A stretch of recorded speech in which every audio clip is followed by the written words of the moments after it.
కామారెడ్డి కాంగ్రెస్ పంచాయతీ మరోసారి గాంధీ భవన్‌కి చేరింది. పార్టీ నేత చంద్రశేఖర్ రెడ్డి క్రమశిక్షణ కమిటీ ముందు హాజరై వివరణ ఇచ్చారు.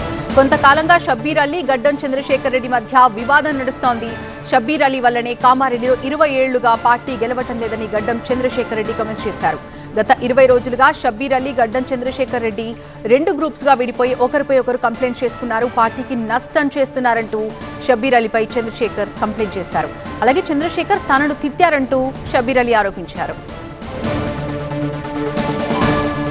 క్రమశిక్షణ కమిటీకి లిఖితపూర్వకంగా అన్ని డీటెయిల్స్ ఇచ్చానని, కమిటీ నిర్ణయానికి కట్టుబడి ఉంటానన్నారు గడ్డం చంద్రశేఖర్ రెడ్డి. నా మీద వచ్చినటువంటి ఫిర్యాదుకు సంబంధించినటువంటి పూర్తి వివరాలు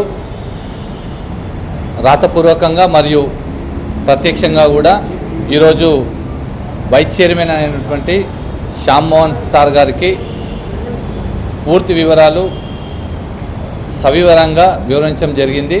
కమిటీ ఏ విధమైన నిర్ణయం తీసుకున్నా దానికి కట్టుబడి కమిటీ నిర్ణయం మేరకే నడుచుకుంటానని కూడా ఈరోజు కమిటీకి తెలియజేయడం జరిగింది. క్రమశిక్షణ కమిటీ ఏదైతే నిర్ణయం తీసుకుంటుందో ఆ నిర్ణయానికి, పార్టీ నిర్ణయానికి కట్టుబడి పనిచేస్తుంది. షబ్బీర్ అలీ, చంద్రశేఖర్ వర్గాల నుంచి కంప్లైంట్స్ వచ్చాయని వాళ్ళ గడ్డం చంద్రశేఖర్ రెడ్డి వివరణ తీసుకున్నామన్నారు. టీపీసీసీ క్రమశిక్షణ సంఘం వైస్ చైర్మన్ శ్యామ్ మోహన్ అవసరమైతే షబ్బీర్ అలీతో కూడా చర్చిస్తామని తెలిపారు.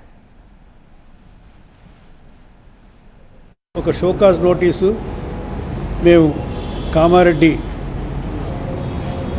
నుంచి గడ్డం చంద్రశేఖర్ రెడ్డి గారికి, మా టీపీసీసీ జనరల్ సెక్రటరీ గారిని, వారి మీద కొన్ని అభియోగాలు వచ్చాయి, కొన్ని కంప్లైంట్స్ వచ్చినాయి. దానికి ఒక షోకాజ్ నోటీస్ ఇచ్చాము ఇదివరకే.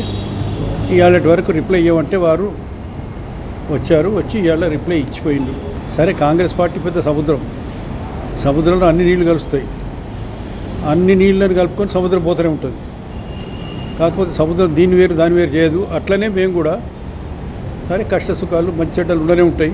కంప్లైంట్స్ అయితే వచ్చినాయి, రాలేదని కాదు, ఎక్స్ప్లెనేషన్స్ కూడా వచ్చింది. సో ఈ రెండు కూడా చూసిన తర్వాతనే నెక్స్ట్ మీటింగ్ లోపల వీళ్ళు డిసైడ్. అవసరం పడితే షబ్బీర్ అలీ గారితో డిస్కస్ చేస్తాం మేము.